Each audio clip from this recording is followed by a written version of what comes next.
Hello children, welcome back to your online video classes. This is your Jessica ma'am with lesson number 2, part 1 of your course book. The lesson's name is A Gift of Chappals. So before getting into your lesson, let me ask you something. Do you feel good and delighted when you give gifts to someone? Oh yes children, it's always a great pleasure when we give gifts to someone. It gives us happiness, it gives us satisfaction, and sometimes the people around us also help us to do such things.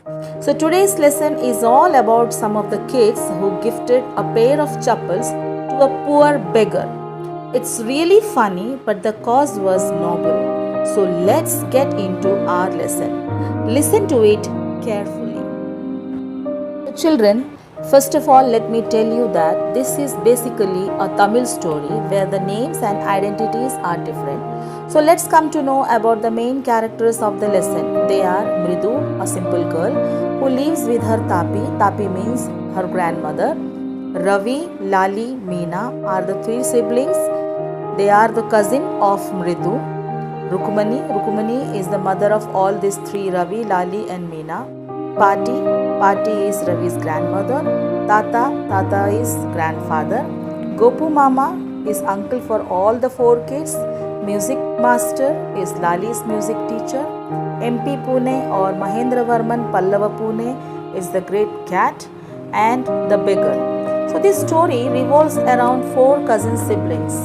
So one afternoon, Mridu along with her Tapi visits Rukmani auntie's house. As they knock the door, Rukmani auntie opens the door with a smile. In between, Ravi and Meena rushes out and Ravi pulls Mridu into the house. She protests them by saying that she wants to take off her slippers out. And then she places her slipper near a pair of large black slippers. And they were grey actually with dust. You could really see the marks of all toes on the slipper, but the two big toes were long and scrawny, which means thin. So while getting into the house, she didn't get much time to wonder about the slipper as Ravi dragged her to the backyard behind a thick bitterberry bush. There they saw a little cat lying in a torn football lined with sacking and filled with sand. It was lapping up the milk from a coconut half shell. Then Meena says that they got this poor cat that morning mewing near the gate. Meena also says that they have kept the cat secretly because if Pati comes to know about it, then she will surely leave for Paddu Mama's house. Ravi feels very bad about this and says that the people say to be kind to the animals, but when it comes to bring one at home, these people only say, "Oh, don't bring these dirty creatures here." He also says that, "Do you know how hard it is just to get a little milk from the kitchen? Pati saw me with a glass in my hand just now. I told her, I'm very hungry. I want to drink it. But the way she looked at me, oh my. I had to drink most of it to throw her off the scene. Then she wanted the tumbler back. I said, Pati, I will wash it myself. Why should I put you to trouble? I told her I had to run and pour the glass of milk into this coconut shell and then run back and wash the tumbler and put it back before she got really suspicious." Ravi says that they have to find some other ways to feed the Mahendran. Mahendran? This little kitty's name is Mahendran? Mridu was impressed. It was just a real name, not just a cute kitty name. Then Ravi starts elaborating the kitty's name. He says, actually his full name is Mahendra Varma Pallava Pune, MP Pune for short if you like. He is fine breed of cat. Just look at his fur, like a lion's mane. And you know what the emblem of the ancient Pallava king was, don't you? He looked expectantly at Mridu. Mridu giggles. To her giggle, Ravi says not to take the things lightly or in joke, as she doesn't know anything about history, neither been to Mahabalipuram. He claims that he had gone to Mahabalipuram and saw the kitty's Tata statue. Tata means grandfather.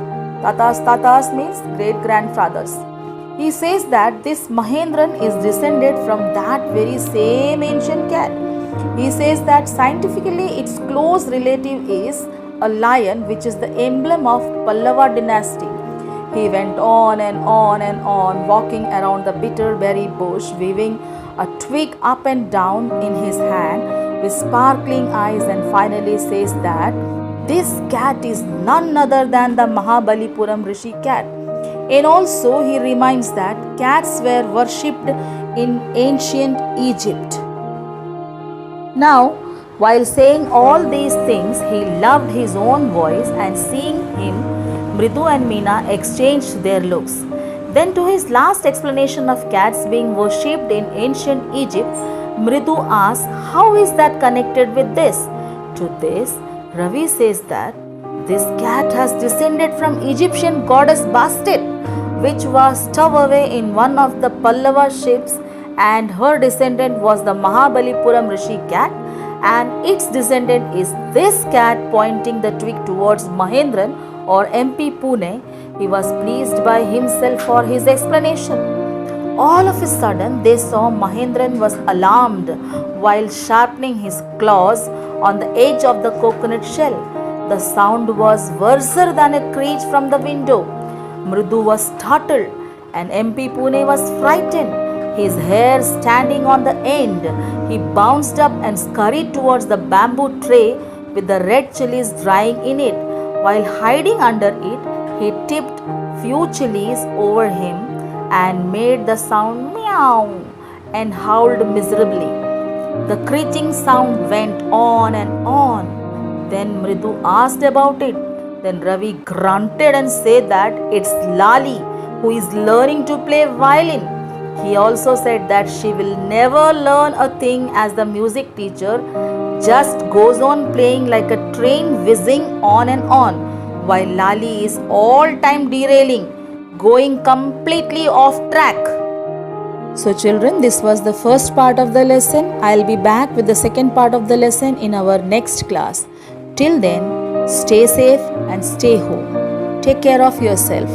See you later. Thank you.